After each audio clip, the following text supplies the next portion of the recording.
Okay, so here we are at Tesco Bursledon, the fourth shop I've been to on this big freeze weekend where I haven't been able to get any milk.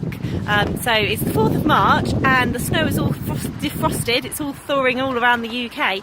But unfortunately the big freeze has meant that none of the milk tankers have been able to get into the dairy farms. Of course, most of the dairy farms are in absolutely rural areas of the UK, and they haven't been able to clear the roads. So the tankers haven't been in, and the dairy farmers have had to be throwing away the milk that they've been collecting, which means that Tesco's has no milk, Co-op has no milk, Lidl has no milk, which is obviously a massive inconvenience, but not a huge problem. And actually, in terms of an extreme weather event, I'm inconvenienced, but I was able to get something else. It just means that in the morning the children are going to complain at me because they won't have any milk to go on their breakfast cereal. They'll have to have toast instead, which isn't going to kill them. It just might really annoy me when they whine a lot. Okay, so driving home now, back in the warmth of the car, and thinking about the impacts of this extreme weather event we've had. So the radio, obviously it is an extreme event.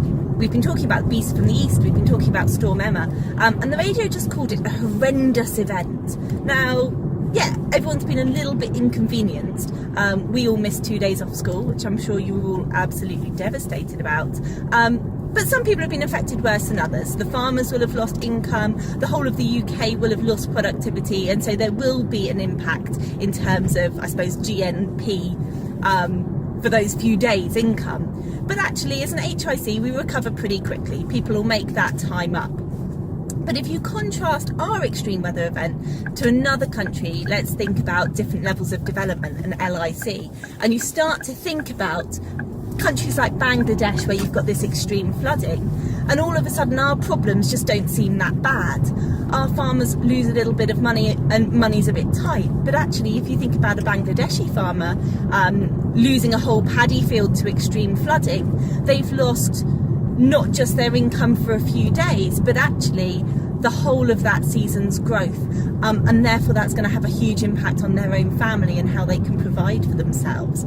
So I think whenever we're looking at these extreme events and we're thinking about how damaging they might be, I think we've always got to think about, actually, as an HIC, and in particular in the UK, we're in a pretty safe place. Whereas actually there are populations that are much more vulnerable than ours to extreme weather events and to natural hazards as a whole.